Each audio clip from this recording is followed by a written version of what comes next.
Hey Nerdpreneurs, Chris coming at you. Today's Talking Nerdy is really about corporate monetization strategy, but we ground it in the example of Dungeons & Dragons and Wizards of the Coast. And it's about something called a Battle Pass. Now this conversation is a little bit nerdy. It takes a bit for us to explain what that concept is, so if you're not super into that nerd world, stay with it. I think you'll really enjoy the places this conversation goes by the end. If you're deep into the D&D nerd world, you're probably going to love this episode.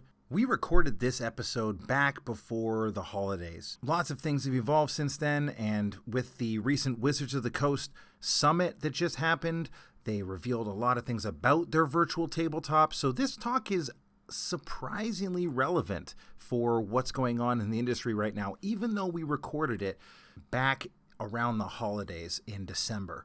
Anyway, we had this one kind of in the back just in case, and it seemed like the right time to drop it. So I hope you enjoy it, and thanks again for listening. Now here's the show. Talking nerdy. We're just talking nerdy. With all this talking nerdy.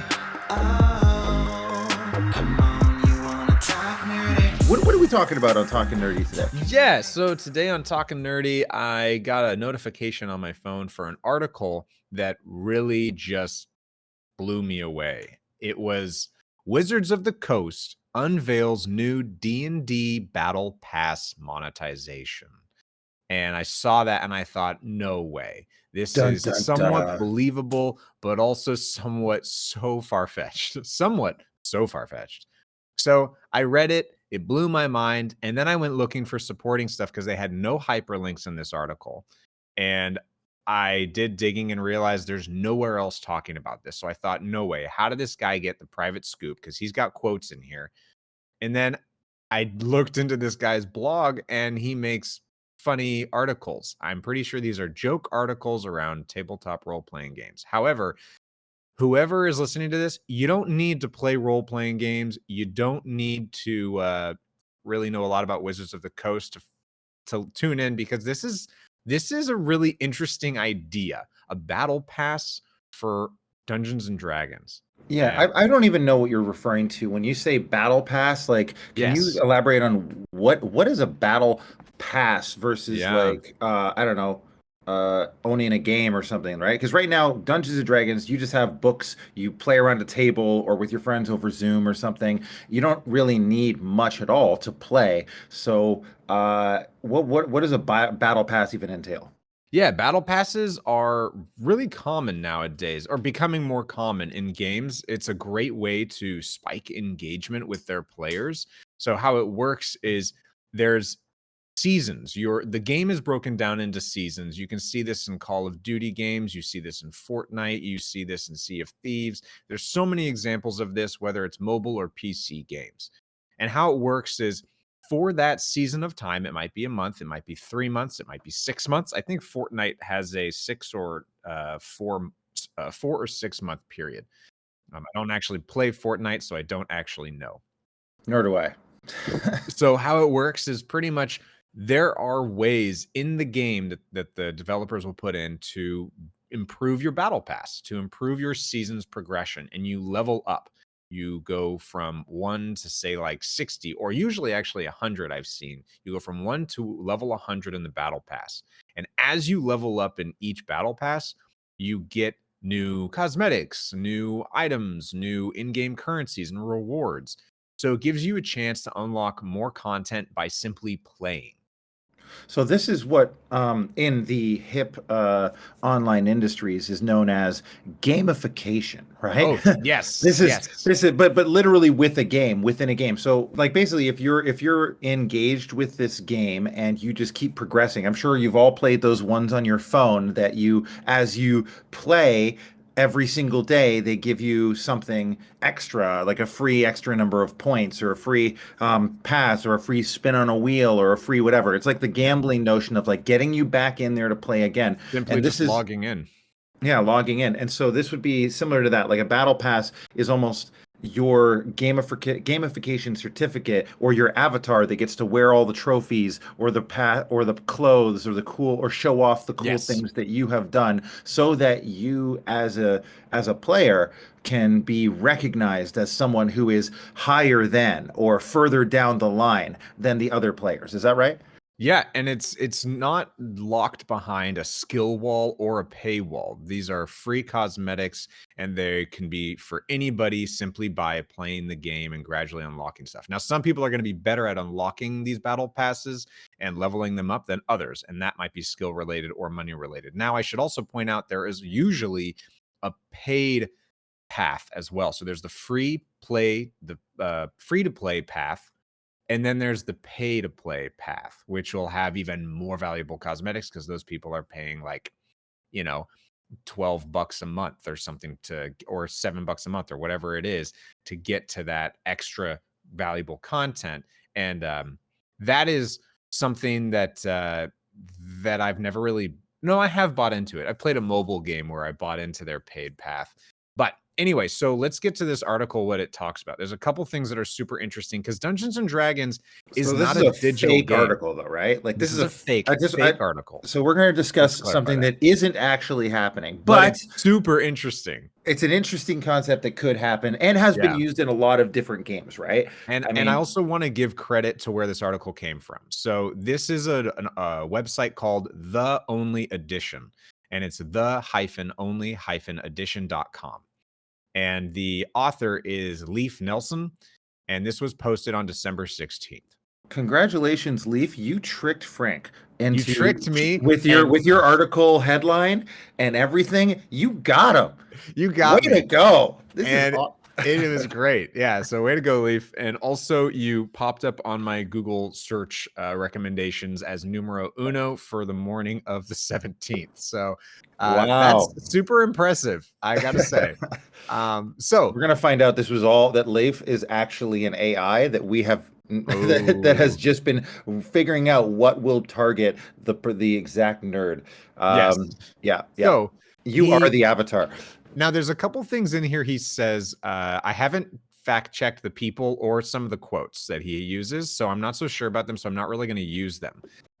But there was one quote in here he mentioned where Wizards talks about they've been saying how they feel that Dungeons and Dragons is under-monetized. Yeah, this is a real article we posted in our timeline based on our last episode, which was all about one D&D and the emerging D&D market. So I posted it on our Instagram, Nerdpreneur Podcast or Nerdpreneur Pod, and this article really highlights what we were talking about last episode, which is that Dungeons and Dragons might be changing a lot of things in the next Yes. year or two.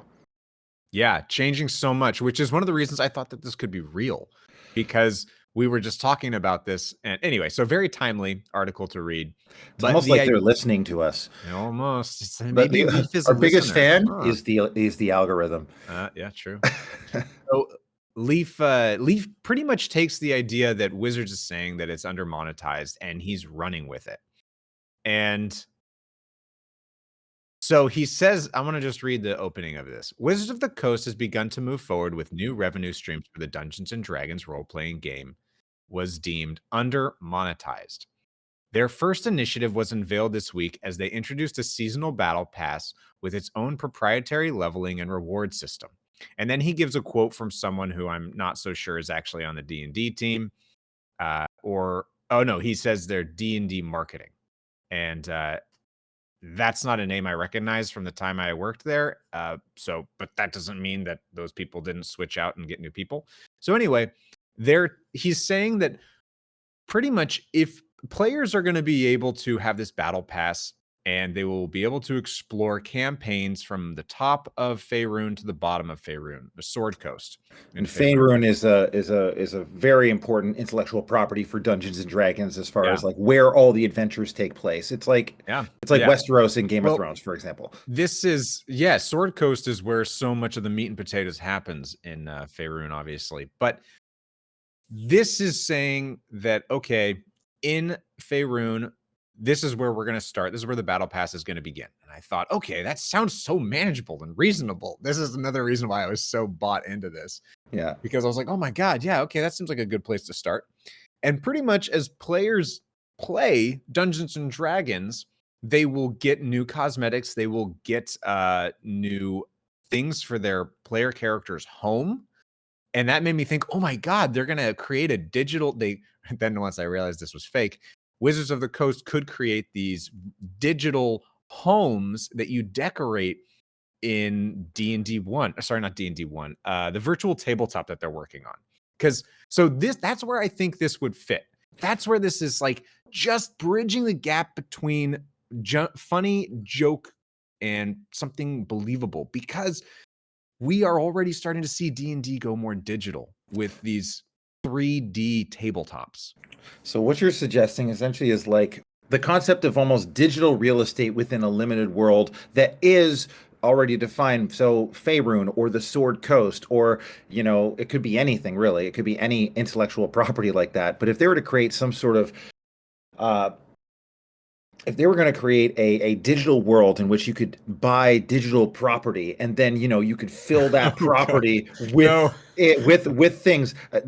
You see where I'm going with this, right? Yes, we're getting to the NFT market, right? That's not what I was going thinking. right. No, but I'm not surprised.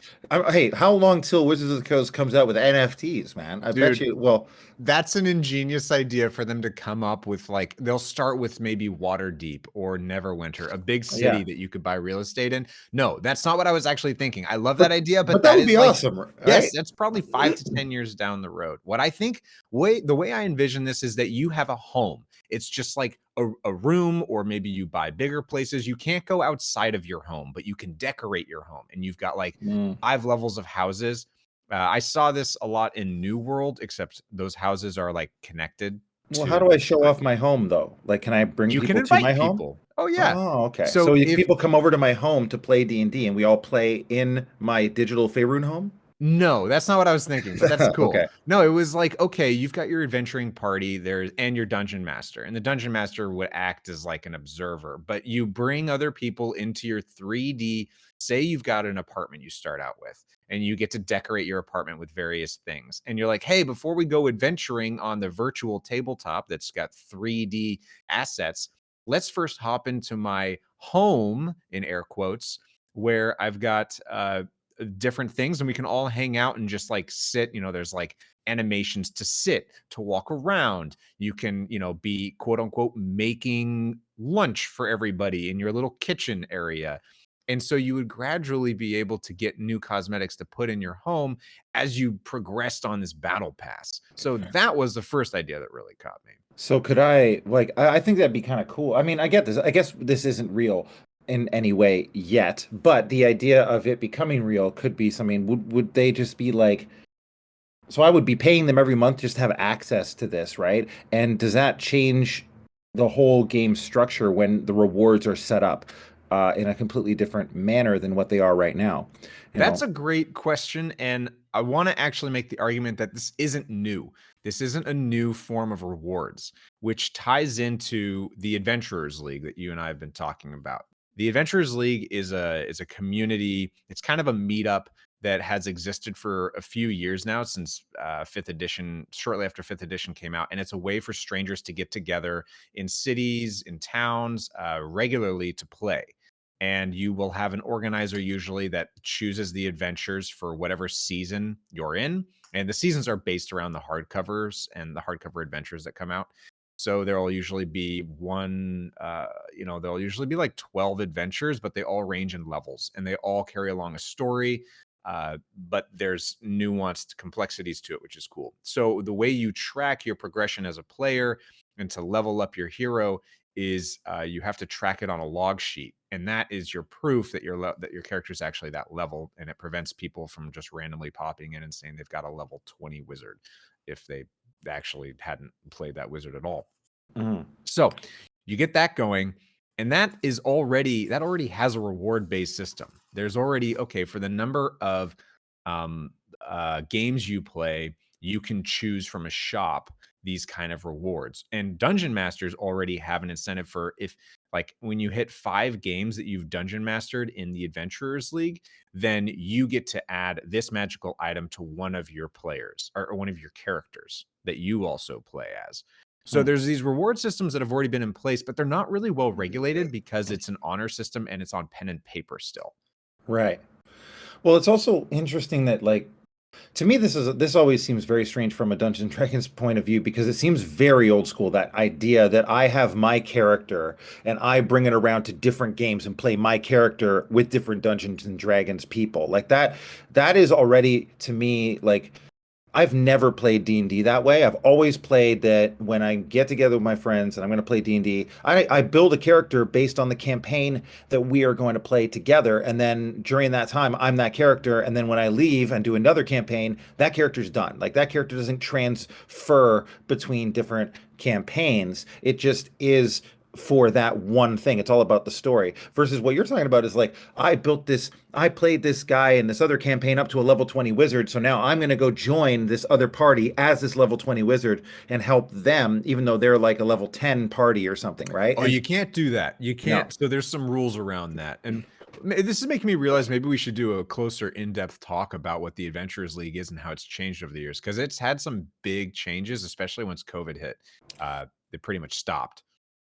yeah. But Well, I mean, might be interesting if we could find someone who actually runs it, but yeah. well, yeah, I used to play it, and yeah, I know some people here. Okay, that's an idea. Cool, good thinking. But as far as this article, you don't. I think the Adventurers League sets a precedent for rewards-based systems for playing with strangers, and it can easily be applied to playing with your regular crew. So if you have a regular campaign group and you're already going to be playing on this virtual tabletop through these virtual tabletop campaigns that Wizards will release and that you can buy on their new platform whenever it releases. I still don't know what they're going to call it because it's not D&D 1. I got that confused for a while. D&D 1 are the new like generation of rules and additions and all of that, but the actual virtual tabletop is, we'll just call it their virtual tabletop, I guess. Mhm. But so when people get these rewards from these passes, they can then use them. There's more than just cosmetics. There's experience boosts that were suggested in this joke article, and tomes that reveal new feats. And the struggle that this writer identified would be how to verify people's games and play sessions. And I think that if it was actually done through their digital tabletop, they could. They Well, probably could. isn't that the whole idea? Is that this is encouraging people to play within the digital tabletop and pay for that Game Pass, and Yeah, I that would. essentially, I don't know how you feel about it because I think this is where the real discussion is like, how do you feel about the idea of the company in some ways really directing the way in which to play the games now, right? And setting up the incentives so that people who come into the game are really incentivized to do it the way that they make money, right? And I'll just the context for this question is that if you listen to the last episode and our Patreon side, I don't think this was on the public side, but on the Patreon side, I talked a little bit about how the upgrades that they're making to 1D&D are heavily focused on players and improving player experience and upleveling how much money a player spends within Dungeons and Dragons versus what a dungeon master spends. Because right now, if you look at the monetization, about 20% of the people who play D&D are dungeon masters, and they account for almost 80% of the revenue that's actually generated. And that's normal in a Pareto principle, right? But if you think about it, that's what they're talking about when they say lost revenue or missing monetization. It's like, how do we get these players to spend more money? And Yeah. the one way to do that is to give them a way in which to own their character in a digital space, or to give that character a way to play, incentivize them to play on their online platforms, and to then you're not tied to this dungeon master who is the person who's buying all the books, buying all the content, buying all the minis, buying all the things to get ready. They're more committed, but the players themselves now, in order to play, just pay $10 a month or something. Mm-hmm. Yeah, and that's actually something that this article brought up. It did mention that the dungeon masters are the ones who do most of the purchasing of things, and then they share those benefits with their crew. And it's so interesting. The dungeon masters really are the people who get so invested in the story. They really want it to be the best time, so they are willing to fork up the money for their players. It's weird to me that the people who have been carrying this game through 30, 40 years, which is the dungeon masters, the people who run the games, the people who are committed to the process of introducing D&D, telling the stories and all that stuff. They're the ones who have kept this game afloat and helped it grow. Yeah. The growth in the number of dungeon masters over the last few years is why the game has expanded. It's not and that has encouraged more people. It's almost like if you were to start a company, you'd have, district managers which run the areas, and those district managers would recruit a bunch of sales representatives in their area to do the product selling, right? Well, that's what a district manager does. That's what a dungeon master does, is they recruit 5 or 6 or 7 people into the game and say, "Oh, let's play. Don't worry, you don't need to spend anything." They just want to play. And so once they get them in, people sometimes will be like, "Oh, I want to buy my own player's handbook. Oh, I want to buy my own mini. Oh, I want." So they might spend a little bit, but players are not spending a lot of money really, because they are dabbling, or they're just sort of engaged slightly. Now, if someone transitions from being a player to a dungeon master, now all of a sudden they've moved their tier up into this level of commitment of like, I'm going to buy the dungeon master's guide. I'm going to buy terrain. I'm going to invest in courses. I'm going to buy content that's outside of what D&D makes. I'm going to start spending more money in this space. And they might buy, like I spend money on Incarnate to do map making, for example. That's a dungeon master expense. That's not a player expense. So they are looking at ways to monetize players. And that might be like, ooh, if you do this on our battle map, you get a shiny hat. Or ooh, Battle Pass, or on our battle pass, right? If you do this in the battle pass, we could get you. If you kill an owl bear in our online world, you get to put the head of it on your wall, right? Like there's ways like that for them to monetize and gamify people playing through their systems. I have opinions on this that I think it will, in many ways, corrupt or ruin the genuine experience of D&D. But I also think that from a business perspective, it's probably a smart move, because I could see them moving in a direction of making a lot more money with this, if they were to actually design it. I'm curious, what do you think? Like, do you think that this is going to ruin D&D, or is this going to make it a better and better experience? I actually really enjoy battle passes in video games. I enjoy them because they don't lock, they're all cosmetic based. They don't lock content behind them. So if you want to get access to some cool kind of content, you don't have to progress and pay with a battle pass. Battle passes very often, from my experience, are purely cosmetic based. So I think that this is a really cool idea. Now, depending on how players can, benefit from it, whether it's down to, okay, the individual player and the user, their account, if they pay for the battle pass, then they get on the paid track. Like that sure, that makes sense. That's a good way to monetize players.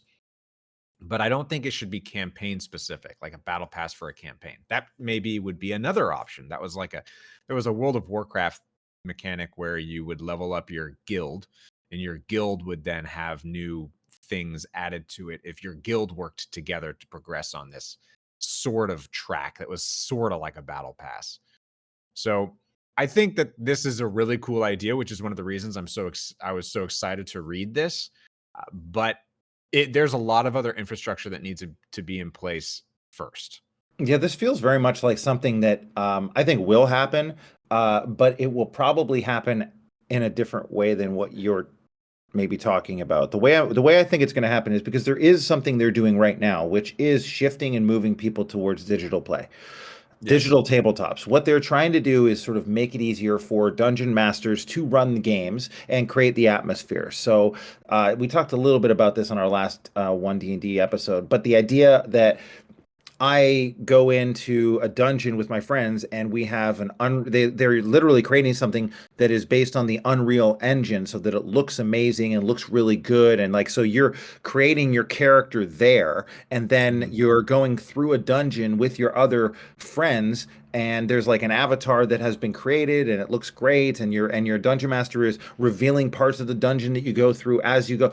And so it becomes very much like almost video game-esque, with this weird hybrid model of you having control over all the actions that your characters take within the rule sets that are part of the game. So I think that service will probably be something that you pay for, right? Or maybe they'll give you a little bit of a free taste, but very limited. Like, oh, you can play this dungeon for free, and then you can then pay to have the access to build your own dungeons, or to access 100 different other dungeons, and that'll be where they monetize it. Again, mainly probably for people to play. They probably have to all have a subscription, or they all have to have some sort of thing. And this is the next extension of that, is to gamify people using these tools, and saying like, well, the more you use these tools, the more we're going to give you cool golden hats, or you know, we're going to give you some neat kind of shoe, or we're going to give you a badge, or we're going to give you a special sword that if you have gone through 20 dungeons with your character, or you reach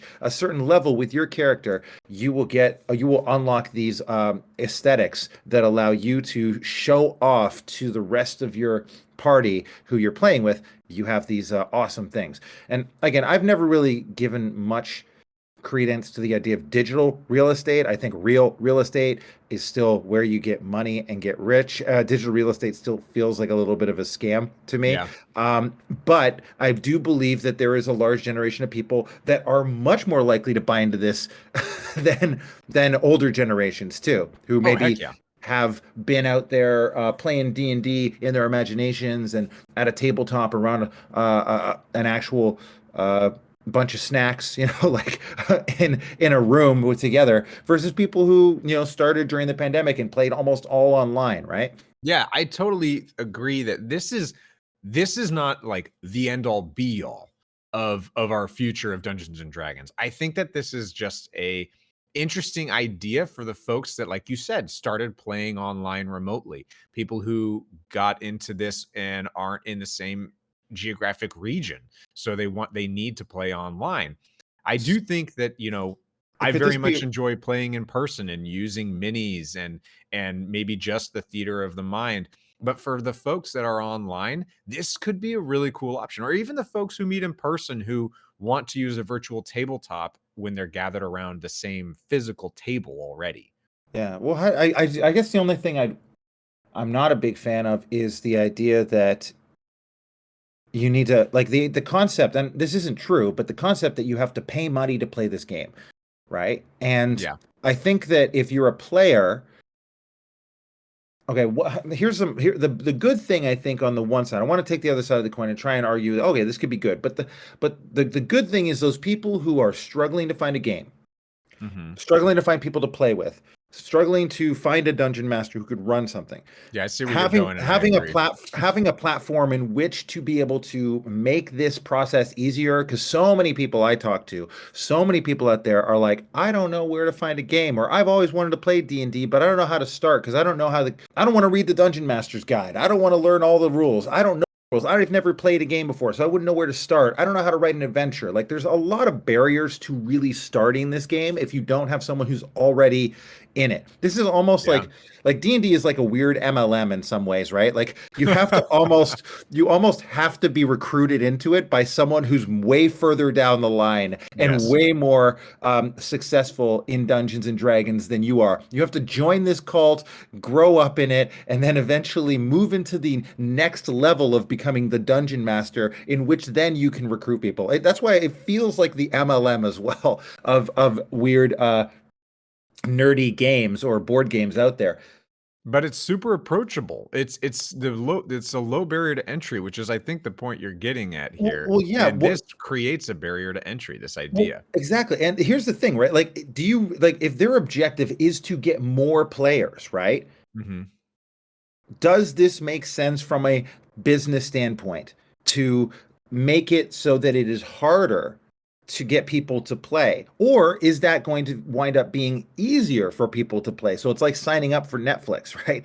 Or maybe Mhm. it's like you're still trying to monetize the dungeon masters because they're the ones who really need to be paying for this because they're running games. But if you're just a player who's like, I want to find a dungeon master and I want to play more games and I want to jump in and just do this, maybe it makes sense to have that just be a free thing. You have an account, you can play in other games, but if you want to like build your own maps or you want to, I still think monetization will still probably come from the dungeon master because the way that the game expands and the way the game grows, the best way for them to get new clients is through dungeon masters recruiting their friends to play. And if they make that harder, I don't know that that's a really smart long-term financial decision for them. That's all I'm saying. And I wonder and I question whether they're thinking in that way or if they're just looking at Hasbro, the big daddy Hasbro, saying, hey, you guys need to make more money. Look how successful Magic the Gathering is versus you guys. And Wizards, you got to step it up because we aren't selling enough Elmos anymore. So can you just like make us a little more money? And that's where I think a lot of this is coming from is like, well, look how many players we have. We can't charge them $5 each or something. Like that's the kind of corporatized quarterly revenue like way of Motivation. looking at this business. And I think that's filtering down since this is an emerging massive market and people are starting to take notice in the corporate level. It's like, oh, we always thought this was just weird niche stuff, but now this is really becoming mainstream. We can smell the dollars. We can smell all the money that's there. Let's see if we can find a way to Right. get it. And I don't know. I have feelings that that's going to potentially ruin D&D. So we'll see. Yeah, I mean, I hear you. I agree with a lot of what you said about the corporate motivations. I think that this could be, if it were to happen, would be a great opportunity to, from a business standpoint, to monetize players that want that extra level. These are people now. So the idea is the battle pass is free as long as you're using their free tabletop. That part seems free. That makes sense. And then it's the players and the dungeon masters who want that extra level. Maybe you have to pay to get a home or an apartment or whatever. Uh, but you would, or maybe you pay for more in-game gold. So once your character has enough gold, you can then buy these apartments or whatnot. It definitely would be sort of this Sims-esque experience without the taking care of your character's health and sanity and all It'd be that. like Sims with swords, right? Sims with swords. Ooh, that's good. Yeah. Oh, that's got to be a thing That's now. my pitch meeting right there to There, I Wizards of love the it. Coast. The, It's like The Sims, but we got swords and axes and goblins. we're But calling it Project Sim Swords. I think that here's what I think would be cool. And I don't know that whoever this is that wrote it, Leaf, um, if they were thinking this way. But the way I look at it, it's if they were to actually do a digital real estate, which is, say, Waterdeep to start, or Baldur's Gate, which is an amazing intellectual property they have. If they were to create a digital place called Baldur's Gate, which is one of the biggest games ever made, one of the biggest, areas within this whole world. It would be like, if you were watching Game of Thrones and they were to say, okay, you could literally live in King's Landing, right? Or Winterfell or something like that. Well, that would be kind of cool. Like if I was running a Baldur's Gate campaign for my people and I was the dungeon master and I could have like a digital area that was already built out that my characters could then just be input into, like Ready Player One almost, or a planet within Ready Player One that you get to go in there and say, wow, we're in Baldur's Gate. We can now navigate through. We can go to all the different, like the Elf Song Tavern, which is an iconic place within Baldur's Gate that you can go and explore, and you hear all the music, and it's going all the time. And then weirdly, there's other adventuring parties in there, so you run into other players that are also made. So it becomes almost like this MMO interactive thing. And if that was an option, so that when we're playing D&D, real adventures start happening with other adventuring parties, and you could be messing with things, or I could see that being a whole other layer of competitive D&D in some way, where people really do become heroes and they start to create these reputations within it, right? Because you're then creating a community that is now self-guided, and it's like allowing your people to, just giving them the place in which to play. Yeah, And I think that would be really interesting. Mhm. I don't know how dungeon masters will feel about it because they lose control, right? Like So okay, a lot of that becomes loss of control. I think that there's a way for it's really turned into such an interesting discussion of potential. I think that there is a way to avoid removing the control and the agency of the dungeon master. And I think that there's a slippery slope. We're definitely on the precipice of two different commonly taken paths here. We've got on one hand the virtual tabletop. It's very simple. It's just the maps. We've got that on one side. And then the other side, we have, like you said, an MMO. And I've played a bunch of MMOs, and I don't want to see this turn into an MMO. I don't want to see it turned into where all the content is created by the developers and you have to just do the content. I really Yeah. like what you said about there's kind of that NFT aspect of the environment where you could own some of the property. I think that's really interesting, and I think that is a 5 to 10 year thing down the road. But what I really want to see this go into, this idea, is that yes, you've got the map. There's, say, certain places that you can buy to develop as homes or businesses. And then but those places aren't necessarily unique to you, in that someone else can own the same store in that spot, but Right. you will have your own version that only you can access or you can invite people in. And I think that's how you would start with a smaller town. New World, the game made by Amazon, did very much that. You buy a house, and many other people own the house that is physically there, that physical asset, but you enter your own and you can invite other people in, and yours will look different. And the one that ends up showing on the street is the one with the highest, like, cultural credits or whatever it is. I forget what they called it, but like you get points for your decorations. So the one Hmm. with the best decorations is the one that actually is displayed to the public. Hmm. So Well, and what's interesting about it is that if you were to, well, the idea of it being, say, an MMO, that's almost like now Wizards of the Coast or Dungeons and Dragons is the dungeon master. They're the ones who are setting up the conditions within the world that they've created for adventurers and players to go in there and just play. So to me, that's like, if they were to set that up, if they were, and I know you don't like the idea of that, but let's say they set that up as an MMO. This would be a way into Dungeons and Dragons for many people, right? If mm, I can't find a dungeon master, I'll just go play with Daddy Dungeon Master. I don't know why I said it that way, but yeah, Daddy Dungeon right. That is Master, like, something totally different now. yeah, no, Daddy Wizards of the Coast, right? Okay, there you go. But they get, this gives me a chance to go in there and like play with a bunch of other people and like find a party like organically, almost Mm, like Westworld. Like you go through and there's, oh wow, I'm a bard. I have my character. I'm leveling them up, right? And let me go and find other bards that we could start a band and then we go on an adventure together. Like, you could do that kind of thing without having any dungeon master involved. It would be a little bit more like, I guess, I never played this, but I think what World of Warcraft is, right? yeah. Is a lot more of that. Whereas um whereas like, and they can monetize that. And that would be a way to get new people into the game. However, it does change fundamentally what the game is, Yes. because it becomes much more of like a video game, and then it no longer really, I think, it has that magic of what the dungeon master brings to it, which is that personal style, that personal creativity, the weird surprises, voices, uniqueness that you wind up getting out of every individual who winds up running a game. Even like, for example, if Frank runs a game like the new Dragonlance Shadow of the Dragon Queen, and I run the same game parallel with different groups, right? Or even with the same group, right?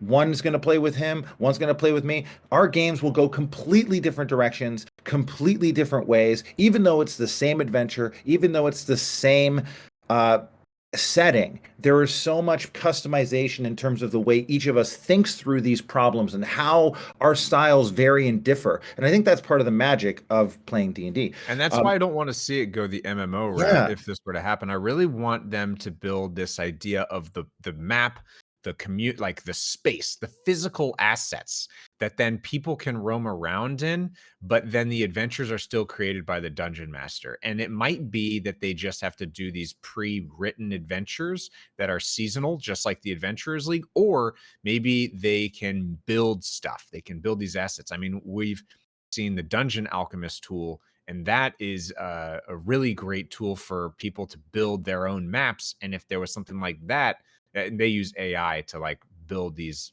really awesome things that you can tweak. But then yeah. if there was something like that for the dungeon master in this virtual tabletop, it, It would be really cool. Then they could say, the dungeon master can pop in and say, cool, now everyone go ahead and gather up at the meeting tavern that we usually like to go to. And then from there, I'm going to plop your characters into these different maps. So it's not like you actually traverse on through the city. It's more like the dungeon master says, cool, I'm going to port you over your characters into the spaces that I've created, and we're going to play some D&D from there. And it would be your Yeah. classic D&D turn-based system, but it would be on a digital tabletop. Yeah, exactly. Well, I mean, I think again, it's about getting more players in and players that are paying money. So part of me thinks they might go towards an area where there is like a massively multiplayer, an MMO type style, just to get more players in, and then because the dungeon masters are going to pay the money they've been paying anyways. Like if we want to get people to play in person, the dungeon master does all the work for that. Wizards doesn't really do much to get people to play D&D. Yeah. Yeah, I mean, I don't know if you agree with me on that, but I don't think that they helped grow their business that much. I actually think their people are the biggest reason why they serve their dungeon masters, and the dungeon masters get so excited about playing that they go out and actually give more people. They tell other people like, oh, I got this new Dragonlance Shadow of the Dragon Queen. I love it. I'm really excited to play this new campaign. I want to play it. I need to find 5 people. How do I get to play this? Well, Yeah. and I think that by serving the people who really get excited about playing the next adventure, really, it does actually expand the capacity. And if they can make being a dungeon master easier, so it takes less time, energy, focus, and it makes players want to engage with the game every week versus like once in a while or once every month, all of a sudden you have rabid fans that are playing all the time. Like that's going to continue to grow.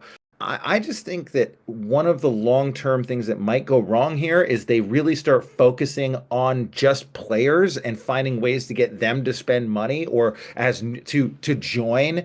And I'm like, that's not actually the way that this game has ever grown.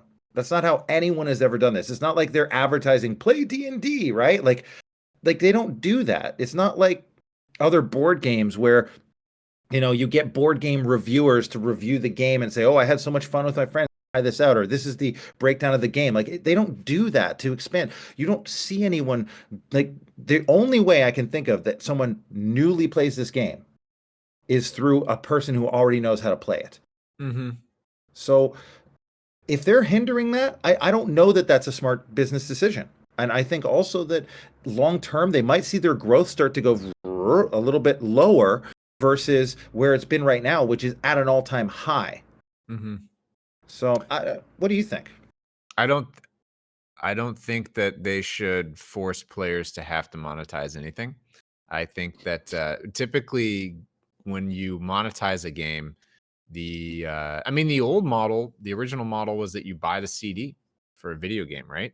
You buy Yeah. the CD for that entry, kind of like you buy the player's handbook. But even then, you don't even really need the player's handbook if your dungeon master has it. So I think that I ultimately agree with you that the players should not be forced to pay to enjoy the game. But And the other thing, it's like the way like that but what if the might players like why isn't Wizards teaching dungeon masters how to get their friends to set up new games to join up D&D game? Like nobody does that. If they really were interested in making more people play this game or more people interested, it's a recruiting game. Why don't they train dungeon masters on like why isn't the Dungeon Master's Guide like the first chapter or the first 2 chapters just about like how to set up a physical game where people show up?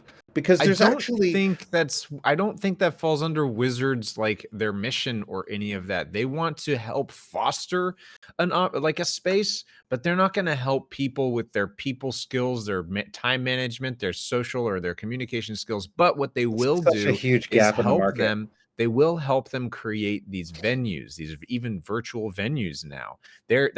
Adventurers League, a great example of how Wizards was saying, we're going to do our best to help you all have an infrastructure for meeting up with friends and strangers. I think that if they're willing to support other infrastructure people like that, I mean, why not? Why don't we just start training people on how to do that stuff? Yeah, that'd be cool. We should look into that. I should look into honestly making that think happen. that's like it's just such a huge gap in the market because I think so many people I know are players or they're people who are like actively buying or interested in Dungeons and Dragons materials. They're following along with it, but they don't have a game or they can't find anyone to play or they're just not sure how to introduce it to new players. They're embarrassed by the idea of like, oh, do you want to play? Or like, oh, I don't know if I can do it because I'm not a Dungeon Master. I need to find someone else. So I just think there's Yeah. such a huge gap there between that if someone fixes that problem, the game blows up more than they ever thought. And if I was Wizards of the Coast or Hasbro and wanted to know how could I get another 30% growth this year? Well, add another 30% to your players or 60% to your players, and all of a sudden you're going to get a percentage of that become your dungeon masters who spend a lot of money. Yeah, I agree with you. And I think that's a good place for us to wrap this up, actually. So, to everyone that has listened to this, just want to reinforce the fact that this article is found on the Only Edition blog. The author, Leif Nelson, whether that's a real pen name or Or an not, AI. or an AI, yeah. But the idea is that this was a joke. This is a joke article, but it's super interesting. The idea that there could be a Dungeons and Dragons battle pass Mhm. and how that might affect the community and ecosystem of D&D Yeah. and what could be really cool that came out of it. Keep it nerdy. Keep it nerdy. Thanks for listening, everyone. And if you haven't yet, tell a friend about the podcast. The only way we grow is when you recommend it to another person. Word of mouth is the #1 form of advertising for podcasts. And without you, we ain't going nowhere. But because of you, I think we're going to get to the top, don't you? Yeah. Go tell somebody about Nerdpreneur. Thanks again for listening. Keep it nerdy.